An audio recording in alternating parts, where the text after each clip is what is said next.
Ouvrez grand les yeux, parce que s'il n'y a absolument aucune différence entre la liste des ingrédients sur ce paquet de cookies et celle écrite sur celui-là, filmé 2 mois plus tard, la composition et donc la qualité du produit à l'intérieur a pourtant bien été modifiée. Alors, afin de comprendre cet incroyable tour de passe-passe qui est en train de faire l'industrie agroalimentaire, on va commencer par reproduire ce biscuit avec une spécialiste du cookie. Oui, on va faire une cookie industrielle qui est complètement contre ce que je fais ici. Beurre pâtissier, beurre, sucre. Il y a beaucoup de sucre. Farine, notre levure, sel.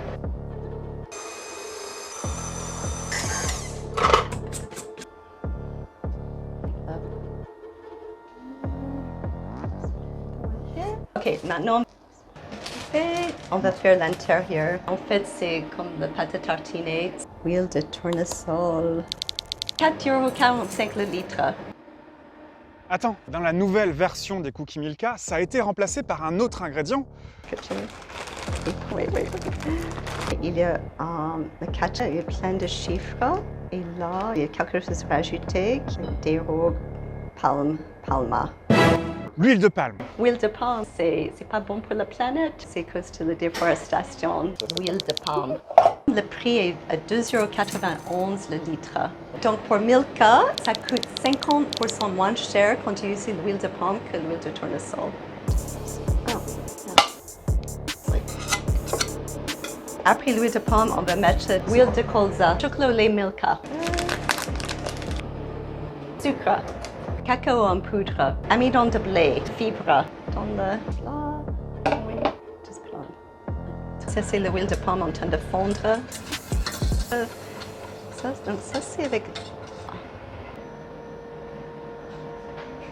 Like this.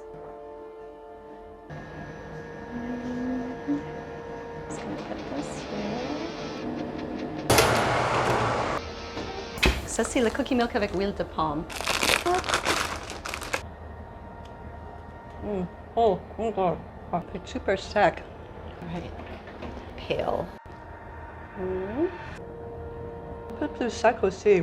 À la fin de la vidéo, on va comparer les goûts du Milka Choco Sensation à l'huile de palme avec sa version intérieure à l'huile de tournesol. Mais d'abord, vous allez savoir pourquoi la recette a changé si discrètement et le meilleur moyen, c'est d'aller chercher sur le site de la DGCCRF, c'est-à-dire de la répression des fraudes. Et là, on nous explique que la crise en Ukraine et en Russie affecte l'approvisionnement de l'industrie alimentaire pour la production de certaines denrées. Des dérogations d'étiquetage sur la composition sont possibles. On a autorisé les industriels à vendre des produits dont la liste des ingrédients n'est pas bonne. C'est-à-dire scroll down, rechercher un produit. Tu cliques dessus. Moi, ce que je tenterai, c'est juste avec le nom de la marque Milka. On lance la recherche. Le troisième produit, c'est bien notre cookie, les Milka Choco Sensation. Et là, on voit remplacement de l'huile de tournesol par l'huile de palme. Et du coup, il y a un écart des ingrédients et des infos nutritionnelles. Et celles-ci, on ne les connaît pas. On ne sait pas comment ça change. Par contre, ce qu'on peut dire, c'est que l'huile de palme, c'est beaucoup plus riche en acides gras saturés. C'est moins bien pour la santé. J'ai participé directement aux négociations sur ces dérogations, du bras de fer qu'il y a eu avec les acteurs de la distribution et de l'agroalimentaire pour obtenir le plus de transparence possible. Ça aurait pu être bien pire, mais clairement, c'est pas suffisant. Ce petit carré-là, il est imprimé directement sur chacun des produits à la sortie de l'usine, ce qui donne la capacité aux industriels de le modifier assez facilement. Et c'est exactement pour ça qu'ils ont proposé de mettre cette information sur les dérogations ici. Quand j'ai contacté Milka, ils m'ont répondu qu'ils ont opté pour cet affichage afin de ne pas carrément changer les emballages, ce qui aurait impliqué des process industriels longs et, disent-ils, des ruptures d'approvisionnement en magasin.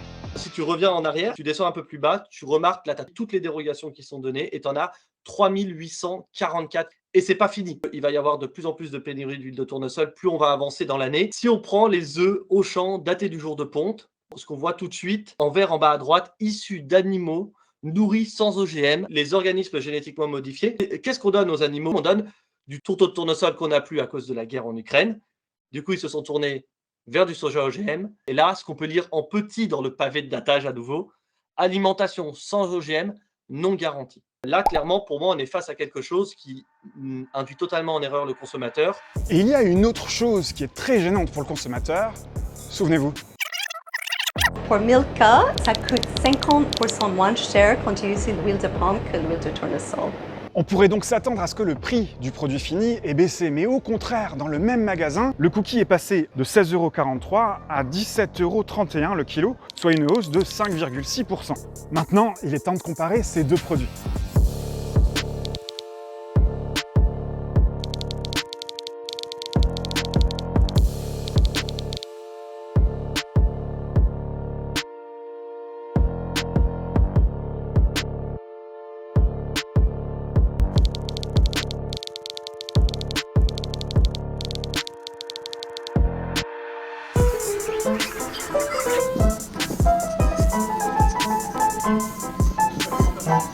Salut Patrick.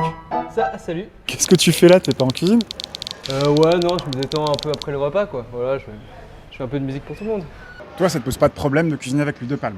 C'est pas du tout celle qu'on cultive en Indonésie, Malaisie, où elle est destinée là-bas à l'industrie agroalimentaire. Donc il y en a une qui tue des orang-outans et l'autre, normalement, non. Tu me montres? Clairement.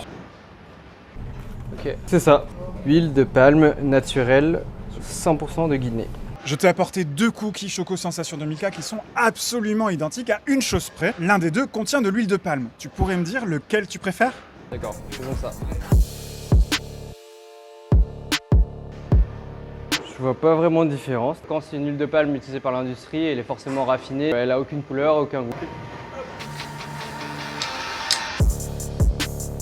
Ok. La texture, elle est un peu sableuse. Je sais pas, ça s'effondre vachement sous la dent.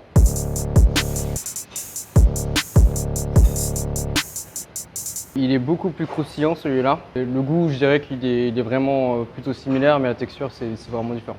Celui-là, j'ai l'impression que c'est comme s'il avait pris un peu l'humidité, quoi. Le meilleur, c'est celui à l'huile de tournesol. Hélas, cette recette n'est plus vendue en magasin. Elle a été remplacée par de l'huile de palme, même si ça n'est pas spécifié du tout dans la liste des ingrédients. C'est aussi le moins cher des deux produits. Et le moins bon des deux, eh bien, c'est celui à l'huile de palme, acheté 2 mois plus tard dans le même magasin, 17,31 € le kilo.